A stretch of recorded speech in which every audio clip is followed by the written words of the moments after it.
Welcome to कॉमर्सवाला master विद्यार्थी मित्रांनो, या नवीन व्हिडिओमध्ये तुमच्या सर्वांचं स्वागत। विद्यार्थी मित्रांनो, या व्हिडिओ लेक्चर सिरीज मार्फत आपण 12वी कॉमर्स मधील बुक कीपिंग आणि अकाउंटन्सी हा विषय शिकत आहोत, ज्याच्यामध्ये आपण टॉपिक नंबर 1 पूर्णपणे अभ्यासलेला आहे।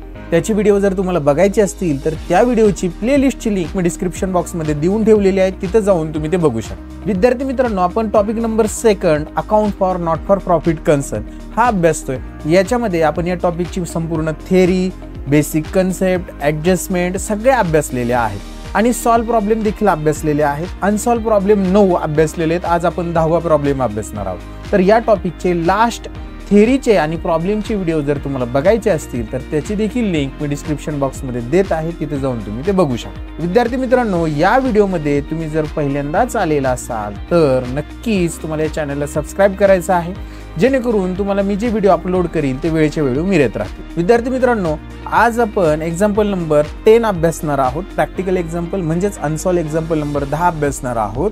तर कोणताही वेळ वाया न घालवता आपण आपल्या एक्झाम्पलला सुरुवात करूया। चला तर मग विद्यार्थी मित्रांनो, आपली प्रॉब्लेम सॉल्व करण्याची मेथड सर्वांना माहिती आहे। सुरुवातीला आपण एक्झाम्पल रीड करतो, काय सांगितले ते समजून घेतो आणि त्याच्यानंतर सॉल्व करतो। तर चला सुरू करूया।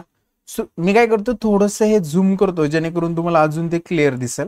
चला, from the following receipt and payment account KBP engineering college Nashik. आपल्याला एक रिसिप्ट अँड पेमेंट अकाउंट दिले, केबीपी इंजिनियर कॉलेज नाशिकचा आहे, for the year ended 31 March 2019 and additional information prepare income and expenditure account for the year ended. आपल्याला काय बनवायचं, income and expenditure account बनवायचे for the year ended 31 March 2019 आणि balance sheet एक बनवायची। Receipt and payment अकाउंटची date जर बघितली तर 31/3/2019 ही डेट आहे, म्हणजे आपलं वर्ष सुरू असेल 1/4/2018 ला आणि संपतं 31/3/2019 ला, म्हणजे आपलं 2018 आणि 19 हे करंट इयर आहे। या ठिकाणी बघा, रिसिप्टला दोन प्रकारची रिसिप्ट, एक तर कॅपिटल रिसिप्ट म्हणलं तर लायबिलिटी, रिव्हेन्यू रिसिप्ट म्हणलं तर इन्कम। हे कॅपिटल रिसिप्ट, रिव्हेन्यू रिसिप्ट काय आहे हे मी सुरुवातीच्या बेसिकच्या व्हिडिओमध्ये समजून सांगितलेले, ते बघितल्यानंतर तुमच्या लक्षात येईल। म्हणजे कॅपिटल रिसिप्ट असेल तर लायबिलिटी, म्हणजे रिसिप्ट साइडला एक तर लायबिलिटी किंवा आपल्याला इन्कमचे अमाऊंट दिलेले असतील, म्हणजे ज्या काही अमाऊंट असतील त्या लायबिलिटी किंवा इन्कमचे असतील।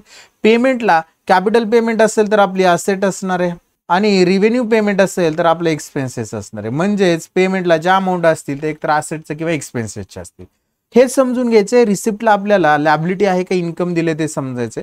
बघा, बॅलन्स ब्रॉट डाऊन कॅश आणि कॅश इन हँड असे दिलेले, कॅश ॲट बँक आणि कॅश इन हँड हे इग्नोर करणार। ओपनिंगचा बॅलन्स आहे, इंटरेस्ट इन्कम आहे, सबस्क्रिप्शन इन्कम आहे, लाईव्ह मेंबरशिप फी इन्कम आहे सध्या तरी, याच्यावर ॲडजस्टमेंट असते, donation income, tuition fee income, term fee income, sundry receipt income, admission fee सुद्धा इन्कम आहे, कंसात रिव्हेन्यू म्हटलंय। पेमेंटला बघा, salary to teaching staff expenses आहे, electricity charges expenses, book asset आहे, फर्निचर सुद्धा असेट आहे, स्टेशनरी एक्सपेन्सेस आहे, फिक्स डिपॉझिट असेट आहे आणि balance carried down cash in hand cash at bank काय आहे, असेट आहे। ॲडजस्टमेंट मध्ये बघा, आपल्याला टेबल फॉर्मॅटमध्ये ॲडजस्टमेंट दिलेली, पर्टिक्युलर्स दिलेले आणि इथे एक डेट दिलेली 1/4/2018, म्हणजे हे आपल्या लास्ट इयरचं आहे आणि ही जी असणार 31/3/2019 हे करंट इयरच्या अमाऊंट्स आहेत। लास्ट इयरला बुक्स दिले होते 6 लाख, आपण हे बॅलन्स शीटच्या असेटला लिहिणार आहोत। आणि लक्षात घ्या, इथं बुक्स परचेस केलेले आहेत 61,000 रुपयाचे, म्हणजे आता बघा बुक्स 6 लाखाचे आहेत, 61,000चे परचेस केलेले आहेत, म्हणजे याच्यावर बुक्सवर आपल्याला 2 ॲडजस्टमेंट असणार आहेत, त्याला एक स्टार मार्क करू। फर्निचर दिलेले हे सुद्धा आपल्याला बॅलन्स शीटच्या असेटला लिहायचं, पण फर्निचरचे अमाऊंट पण चेंज आहे, फर्निचर पण परचेस केलेले आणि याच्यावर डेप्रिशिएशन असणार आहे। बिल्डिंग फंड लायबिलिटीला लिहिणार आहोत, फिक्स डिपॉझिट जे असणार आहे ते आपल्या असेटला लिहायचं आपल्याला। बघा, आता इथं फिक्स डिपॉझिट पण दिलेले आहे आपल्याला, इथं जर आपण बघितलं तर हे 8,50,000 रुपये पुन्हा फिक्स डिपॉझिट दिले, इथं 9,10,000, या फिक्स डिपॉझिटला सुद्धा एक स्टार मार्क करणार। कॅपिटल फंड दिले, लायबिलिटीला लिहिणार। ॲडजस्टमेंट मध्ये 50% donation for building fund and balance is treated as a revenue income, म्हणजे 50% डोनेशन बिल्डिंग फंड साठी, डोनेशन मधून ते लेस करावं लागेल, डोनेशन मधून पहिला इफेक्ट, आणि दुसरा इफेक्ट ते बिल्डिंग फंड मध्ये ऍड करावं लागेल आपल्याला, बिल्डिंग फंड मध्ये ऍड। आपल्याला डोनेशनला एक स्टार मार्क करावं लागेल। रिसिप्टला आपल्याला बघा या ठिकाणी डोनेशन दिले, त्याला एक आपण स्टार मार्क करू। नेक्स्ट ॲडजस्टमेंट मध्ये काय सांगितले बघा, आउटस्टँडिंग सबस्क्रिप्शन, आता हे कोणत्या वर्षीचे सांगितलं नाही, म्हणजे करंट इयरचं आहे। सबस्क्रिप्शन मध्ये ऍड करायचं, बॅलन्स शीटच्या असेटला लिहायचं, सबस्क्रिप्शनला एक स्टार मार्क करूया आपण। Then next last adjustment, life membership fee capitalise ते लाईफ मेंबरशिप मधनं लेस आणि कॅपिटल फंड मध्ये ऍड करायचं. लाईफ मेंबरशिप फीला आपण एक स्टार मार्क करणार. ऍडजस्टमेंट वगैरे सगळं समजून घेतलेले, अतिशय सोपं आहे. आपण आता जवळजवळ एक 25-30 प्रॉब्लेम सॉल्व्ह करून घेतलेले आहेत, त्याच्यामुळे मी थोडासा स्पीड वाढवलेला आहे. तुम्ही सुरुवातीपासून व्हिडिओ बघितले तर तुमच्या नक्कीच हे लक्षात येईल. तर आता आपण काय करूया, सॉल्व्ह करायला सुरुवात करूया. रिसिप्ट साईडचे आयटम ट्रान्सफर करायचे आहेत. आपण इन्कम आणि एक्सपेंडिचर अकाउंट बनवायचं आणि बॅलन्स शीट. तर पहा, सुरू करूया आपण. बॅलन्स ब्रॉट डाऊन, इग्नोर करणारे कॅशचा, बँकचा. इथे इंटरेस्ट दिलेला आहे, आपण इन्कमला लिहूया बाय इंटरेस्ट. आणि इंटरेस्टचा अमाऊंट आपण आउटरला लिहिणार ₹55,000, 55,000. नेक्स्ट सबस्क्रिप्शन, हा देखील इन्कम आहे, इन्कमलाच लिहायचं. इन्कमला जाऊया आणि त्या ठिकाणी लिहू बाय सबस्क्रिप्शन. आणि याच्यावर ऍडजस्टमेंट असल्यामुळे हा इनरला लिहिणार ₹28,300, 28,300 रुपये. इनरला लिहिणार आहोत इन्कम अँड एक्सपेंडिचरच्या इन्कम साईडला आणि एक वेळ जागा सोडणार ऍडजस्टमेंटसाठी. नेक्स्ट पुढे बघा, लाईफ मेंबरशिप फी, हे सुद्धा इन्कम आहे. सध्या इन्कमला लिहून टाकूया, ते कॅपिटलाइज आहेच. बाय लाईफ मेंबरशिप फीज आणि त्याची जी अमाऊंट असणार आहे ते अमाऊंट लिहिणार ₹25,000 इनर कॉलमला आणि एक ओळ जागा सोडायची त्या ठिकाणी ऍडजस्टमेंटसाठी. देन नेक्स्ट डोनेशन आहे, हा आपला इन्कम आहे. आपण इन्कमला लिहूया डोनेशन बाय डोनेशन आणि या डोनेशनवर सुद्धा ऍडजस्टमेंट आहे, त्याच्यामुळे आपण हे डोनेशन इनरला लिहिणार आहोत ₹7 लाख. नेक्स्ट पुढे जाऊया आपण. बघा काय दिले, ट्युशन फी दिलेले आहे आपल्याला. तर ट्युशन फी आपण इन्कमलाच लिहिणार आहोत बाय ट्युशन फीज आणि त्याची जी अमाऊंट आहे रुपीज आहे ₹2,08,000. ते आउटरला लिहू आपण ₹2,08,000. चला, डोनेशन झाल्यानंतर, सॉरी डोनेशन नाही, ट्युशन फी झाल्यानंतर ट्युशन फीची अमाऊंट 12,30,000 आहे. ती अमाऊंट आपण लिहूया 12,30,000. देन नेक्स्ट टर्म फी, हे ₹2,08,000 आहेत. By term fees ₹2,08,000. Then next sundry receipt, हा देखील इन्कम आहे, इन्कमलाच लिहिणार बाय सन्ड्री रिसिप्ट आणि त्याची अमाऊंट लिहिणार ₹8,000. लास्ट ऍडमिशन फी, रिव्हेन्यू म्हटलंय 60,000, इन्कमलाच लिहिणार बाय ऍडमिशन फी. अमाऊंट लिहिणार ₹60,000 आणि ऍडमिशन फीची अमाऊंट लिहिली ₹60,000 आउटर कॉलम. नेक्स्ट पुढे जाऊया आपण. इकडं पेमेंट साईडला बघा, पेमेंट आपण ट्रान्सफर करून घेऊया. Salary to teaching staff, expenditure लिहूया आणि त्या ठिकाणी लिहू to salaries to teaching staff आणि त्याची अमाऊंट लिहिणार आपण ₹11,70,000, 11,70,000 रुपये. देन नेक्स्ट पुढे जाऊया आपण. इलेक्ट्रिसिटी चार्जेस, एक्सपेंडिचरलाच लिहिणार टू इलेक्ट्रिसिटी चार्जेस आणि त्याची अमाऊंट लिहिणार आपण ₹55,000.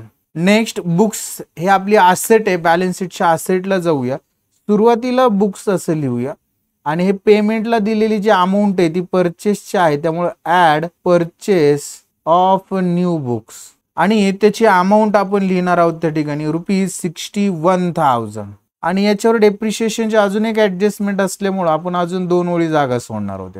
बुक्स झाल्यानंतर फर्निचर, हे सुद्धा बॅलन्स शीटच्या असेटलाच लिहिणार आहोत आपण फर्निचर आणि त्याच्यामध्ये आता इथं जे लिहिलेले आहेत आपले दिलेले आहेत ते परचेस ऑफ फर्निचर आहेत, त्याच्यामुळे लिहायचं add purchase of new furniture आणि त्याची अमाऊंट आहे ₹51,000 इनर कॉलमला लिहिणार आणि या फर्निचरवर पण एक डेप्रिशिएशनची ऍडजस्टमेंट आहे, त्याच्यामुळे अजून 2 ओळी जागा सोडणार आहे फर्निचर लिहून. नेक्स्ट फर्निचर झाल्यानंतर पुढे बघा, स्टेशनरी आहे, हा एक्सपेंडिचर आहे, एक्सपेंडिचरला लिहिणार आपण टू स्टेशनरी आणि त्याची अमाऊंट आहे ₹21,850. त्यानंतर balance carry down, cash in hand, cash at bank, ते बॅलन्स शीटच्या असेटला लिहायचं आहे आपल्याला. कॅश इन हँड, कदाचित अमाऊंट माझ्या मागे तुम्हाला दिसेल तर त्याची अमाऊंट आहे 16,000, दिसणार नाही म्हणजे ₹16,650 आणि कॅश ॲट बँक वर घेतो म्हणजे तुम्हाला दिसेल कॅश ॲट बँक आणि त्याची जी अमाऊंट आहे ₹2 लाख. आपण काय केले, सगळे रिसिप्ट पेमेंट ट्रान्सफर केले. ऍडिशनल इन्फॉर्मेशन मध्ये बुक्सची ओपनिंगची व्हॅल्यू दिलेली बघा, बुक्सची आपल्याला किती दिले, ओपनिंग बुक्स 6 लाख रुपये आणि क्लोजिंग सुद्धा 6 लाख आहे. कसं करायचं बघा, बुक्स बॅलन्स शीटच्या असेटला दिलेले, आपण इनरला लिहिणार ₹6 लाख आणि परचेस केलेले 61,061 म्हणजे आपल्याला 6,61,000 परचेसची अमाऊंट दाखवू, परचेस करून अमाऊंट येईल आणि आउटरला आपल्याला किती दाखवायचे, 6 लाख दाखवायचे, म्हणजे कमी झालेत. याचा अर्थ काय, डेप्रिसिएशन आहे, लेस डेप्रिसिएशन. ही हिडन ऍडजस्टमेंट आहे, डेप्रिशिएशन ही घातकच आहे, आपल्याला फसवण्यासाठीच दिलेली. 61,000 बघा, 6 लाखाचे बुक्स होतं, परचेस केले, पेमेंटला दिसते 61,000, टोटल बुक्स झाले 6,61,000. आणि आउटरला म्हणजे वर्षाच्या शेवटी आपल्याला बुक्सची व्हॅल्यू क्लोजिंगला बॅलन्स किती दिलाय, 6 लाख रुपये. म्हणून तो आपण आउटरला 6 लाख रुपये दाखवणार बॅलन्स शीटच्या, पण इथं इनरला 6,61,000 दिसतंय, म्हणजे 61,000 रुपये डेप्रिशिएशन ते वजा केलं. आणि एक्सपेंडिचरला लिहिणार टू डेप्रिशिएशन ऑन बुक्स, एक्सपेंडिचरला लिहिलं to depreciation on books ₹61,000. Next बघा, आपल्याला फर्निचरची व्हॅल्यू ओपनिंगची 3,19,000 आहे आणि क्लोजिंगची 3 लाख आहे. क्लोजिंगची बॅलन्स शीटच्या आउटरला आली पाहिजे 3 लाख रुपये. मग आपण काय करणार आहोत, ओपनिंगची 3,19,000 रुपये काय केले आपण, इनरला लिहिली. त्याच्यामध्ये हे 51,000 जर ऍड झाले तर ते येणारे 3,70,000 रुपये इनर कॉलमला. 3,70,000 आपण इनरला लिहिले, आउटरला 3 लाख दाखवायचे. याचा अर्थ याच्यावर डेप्रिशिएशन आहे म्हणून लिहायचं लेस डेप्रिसिएशन. अमाऊंट लिहिणार ₹70,000 आणि आउटरला लिहिणार ₹3 लाख. आणि हे 70,000 रुपये डेप्रिशिएशन एक्सपेंडिचरला लिहायचं to depreciation on furniture. Amount लिहिणार ₹70,000 झालं. आपण काय केलं, फर्निचर लिहिलं. बिल्डिंग फंड लॅबिलिटीला लिहायचं आहे 10 लाख रुपये. बॅलन्स शीटच्या लॅबिलिटीला जाऊया आणि त्या ठिकाणी लिहायचं बिल्डिंग फंड. याच्यावर ऍडजस्टमेंट आहे, आपल्याला हा इनरला लिहावा लागेल. Building fund ₹10 lakh. एक वेळ जागा सोडायची ऍडजस्टमेंटसाठी. नेक्स्ट फिक्स डिपॉझिट आहे आपल्याला दिलेलं, बॅलन्स शीटच्या असेटला लिहायचं फिक्स डिपॉझिट. आपण आता बघा, बॅलन्स शीटच्या असेटला ऑलरेडी फिक्स डिपॉझिट लिहिलेलं आहे का, नाही लिहिलं. आपल्याला इकडे बॅलन्स शीट रिसिप्ट अँड पेमेंटला दिलं होतं का, बघा FD फिक्स डिपॉझिट दिलं होतं, परंतु आपण लिहिलेलं नाहीये, लक्षात घ्या. आता काय करूया, आपण बॅलन्स शीटच्या असेटला जाऊया आणि त्या ठिकाणी लिहूया फिक्स डिपॉझिट.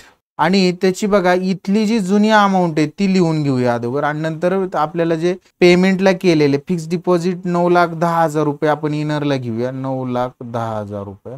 आणि त्याच्यामध्ये ऍड म्हणायचं, ऍड न्यू फिक्स डिपॉझिट. आणि बघा हे कुठं लिहिणार, बघा कोणतं घेणार न्यू फिक्स डिपॉझिट. ही जी फिक्स असेट फिक्स डिपॉझिटची अमाऊंट दिली तिथं 8,50,000 हे घ्यायचं, हे विसरून राहिलं होतं. ते आपण 8,50,000 रुपये या ठिकाणी घेणार आहोत. आणि याची दोघांची ही टोटल आपल्याला आउटरला लिहावा लागेल 17,60,000 रुपये, 17,60,000.